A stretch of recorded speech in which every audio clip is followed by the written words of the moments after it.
Hi everybody, this is Roxy, and this is number 2 in my index card idea series.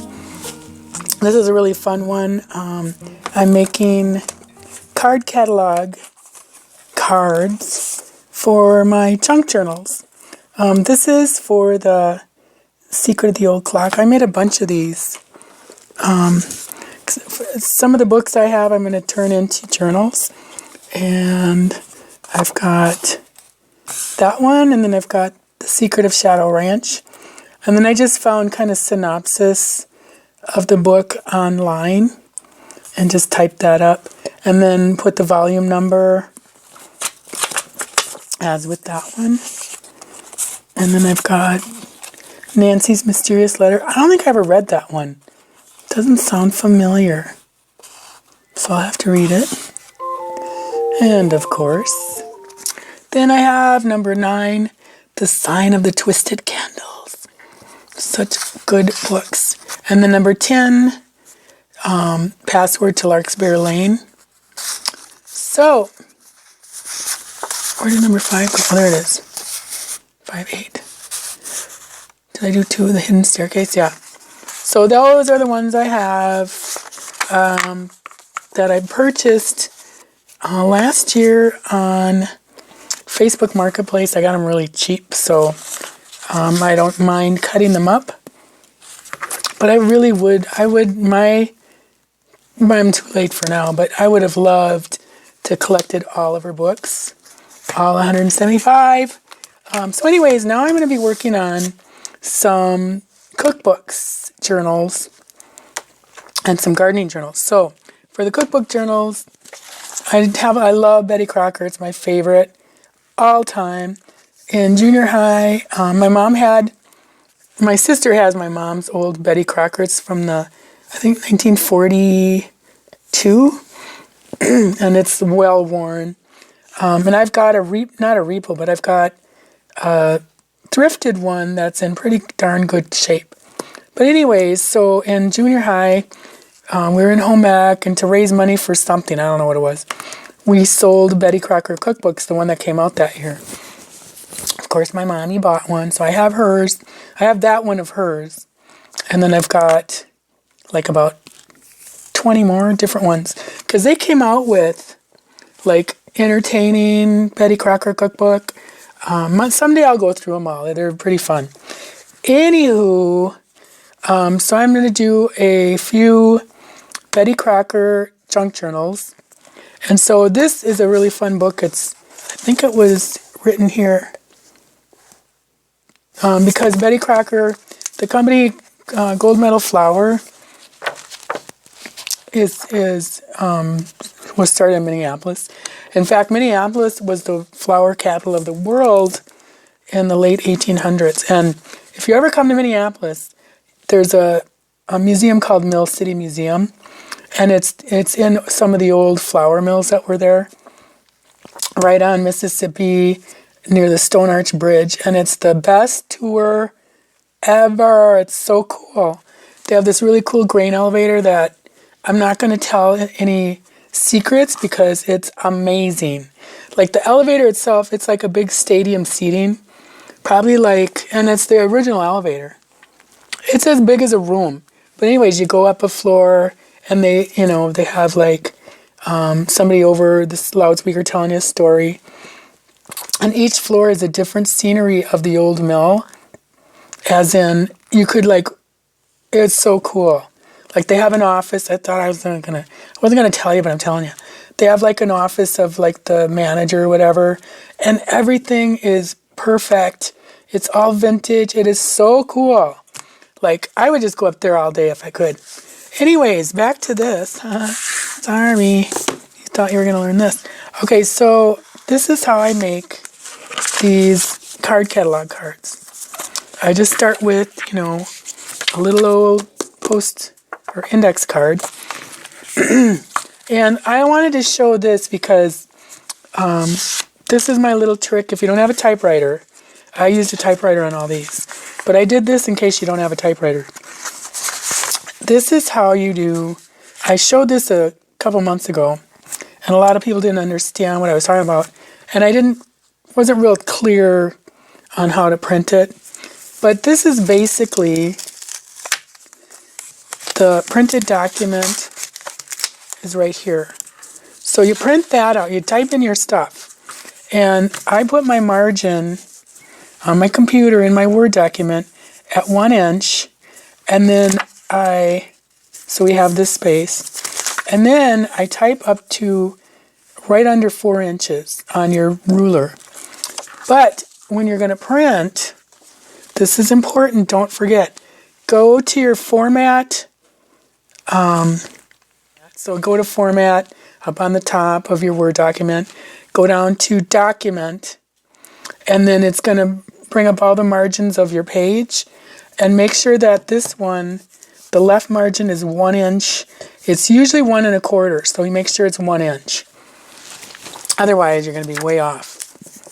Okay, so that's very important. Print out your page, and in this case, I did 2 of them. So let me take these off. And I have like replaceable, or what do you call it, tape runner, but I didn't have it upstairs when I was doing this. I didn't feel like coming down and get it. So normally you would just use like a removable little piece of tape or whatever. So this is how it's going to print out. Let me just take these off. Okay, so I have a 2-page document. It prints out like this. I use the back feeder. I have a top feeder, but I think I'm nervous about that for the cards because it has to go in and then come around. So I wouldn't try that. But you certainly can try it with your back feeder. So this is how it prints off, like this. My second page first comes out, and then my first page comes out. Okay, so you print your document out, tape your little cards on here, and I just literally went like this. Line that up, slid it over all the way to the edge, and taped it down. And for some reason, both times I printed it, this first one kind of went kittywampus. So my plan, I don't know why, I just don't know why. I think it was just a fluke. So don't worry about it. If it does, just do it again. Okay, so that's how you print it. And like I said, be sure you put your second page on top when you run it through again with your cards. Okay, so now we got our cards. And this is the story of, from that book, I just wrote up some of the information on how Betty Crocker came to be. Anyways, I'll do that later. I got distracted, sorry. So here's what I do. I just go like this. It's my little ruler.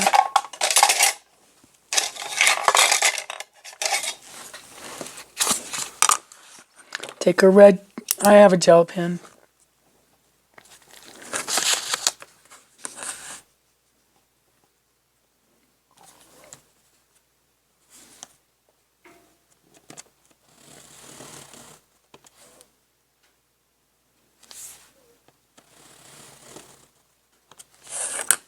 That.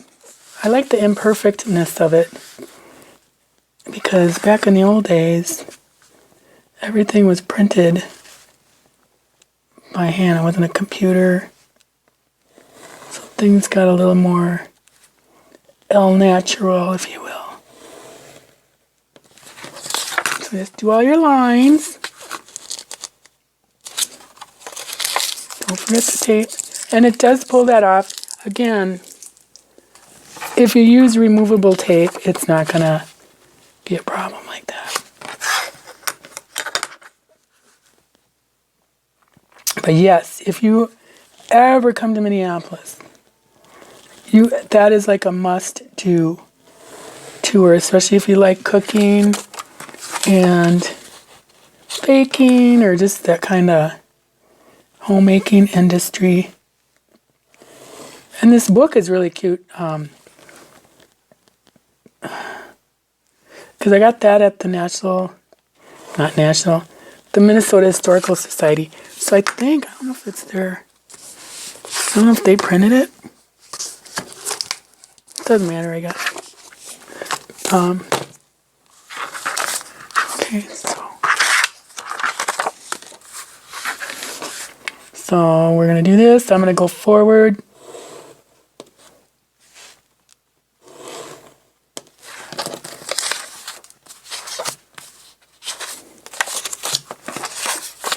All done. All right, then we get our little baby alphabet out.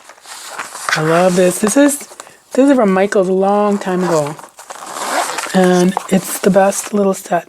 So I just do like a volume, VOL, just for something fun. My red ink pad.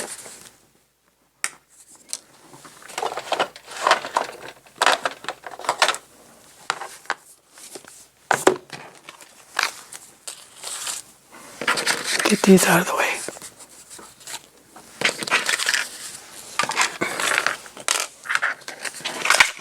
Don't know why, I just like...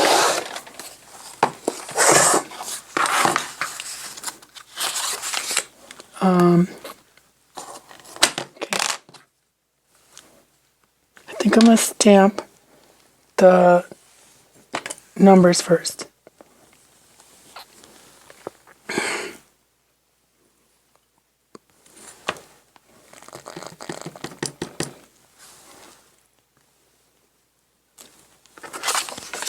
And just for fun, I'm going to change up the numbers. I told you about this in my my Nancy Drew book. I've had this for years. Never used it, forgot I had it, and I've wanted a big letter or big number stamp thingy like that. So I finally go and use it. The other, when I was doing the Nancy Drew thing. The second I went like that, bing, they'd all break. So I'd glue one, and then I'd glue the next one. Super careful, bing, and break. And I'm like, all right, this is my life. And it's just gonna be that way. But I finally, I glued it with E6000 to the rescue.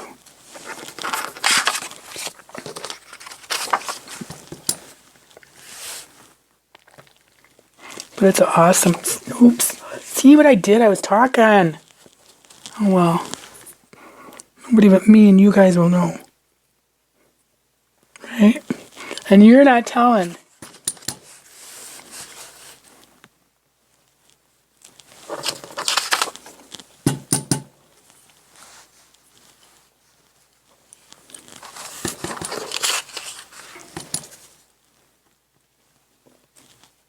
Cool.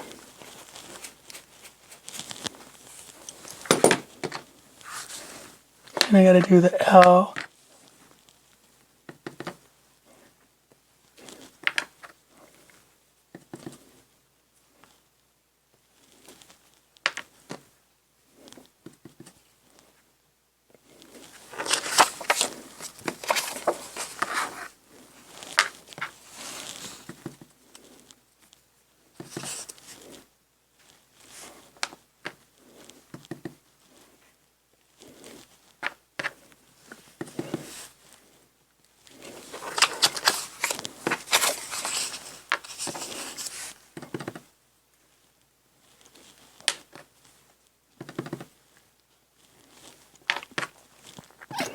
You could even do this on your in your Word document, and you wouldn't have to do all this. Just put it in, red type with a kind of another typewriter font. Oh, and this font is, I can't remember what font it is. I'll have to write it down and tell you. But I have this typewriter font, and I thought I was using it, but something got mixed up there. But the typewriter font's really cool. It's called A Typewriter for Me, and I just got it onto font. And it's really cool. but this isn't it, so never mind. Well, go check that out. It is cool fun.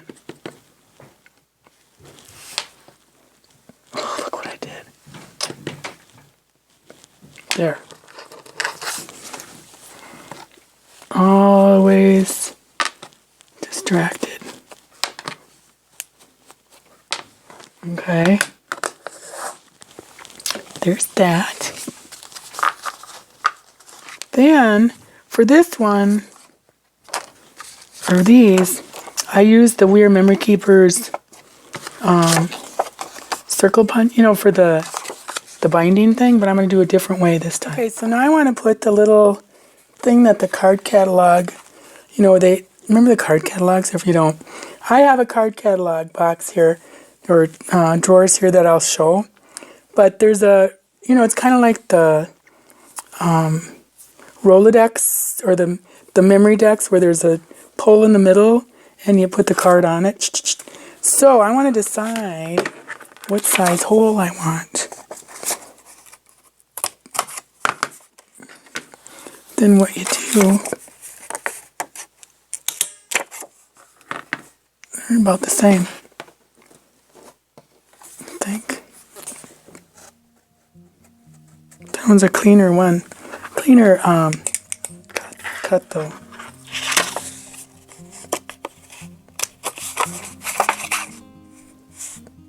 Of course, I like that kind of roughness too. So, here's what I do.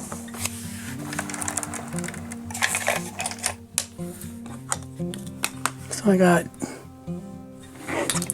5 inches, let's say. So I'm gonna go at 2.5.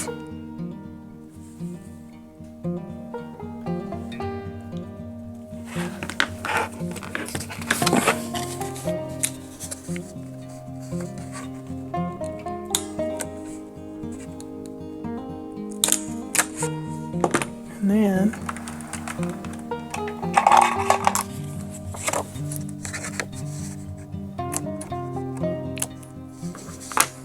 that. Then around the corners.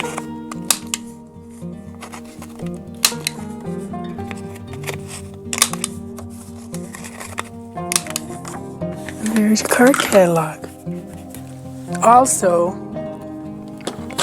I grunged them up with some Tim Holtz Distress ink. I use frayed burlap, kind of just like that weird color.